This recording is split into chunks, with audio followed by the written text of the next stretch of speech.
Controversial trainee IAS officer Pooja Khedkar finds herself in troubled waters as a statement of Dean of Yashwantrao Chavan Memorial Hospital has now surfaced.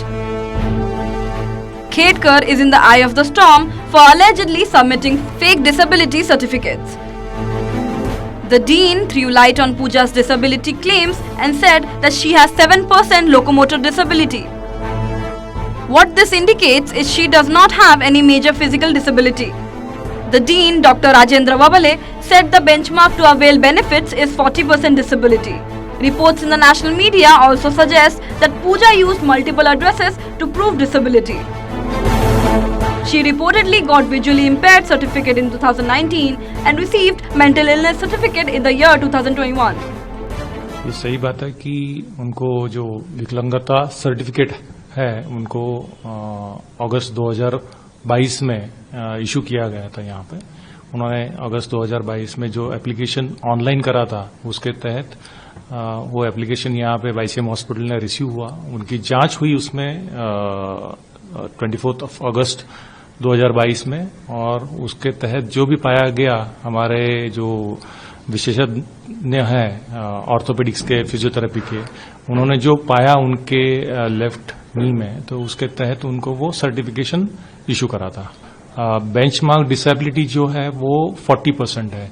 जो भी benefits government के द्वारा दी जाती है या संस्था के द्वारा दी जाती है, तो वो बेनिफिट्स 40% डिसेबिलिटी अगर हो तो ही दी जाती है, उसको बेंचमार्क डिसेबिलिटी कहते हैं। एप्लीकेशन का जो तरीका होता है वो ऑनलाइन तरीका होता है। एक बार एप्लीकेशन करने के बाद जो रेसिडेंशियल एरिया जो हॉस्पिटल्स को मार्क्ड है उसी हॉस्पिटल में जाके वो असेसमेंट करना पड़ता है। एक बार वो हॉस्पिटल से यूडीआईडी सर्टिफिकेशन इशू होने के बाद री अप्लाई नहीं कर सकते unless and until it is again enabled by the social welfare department.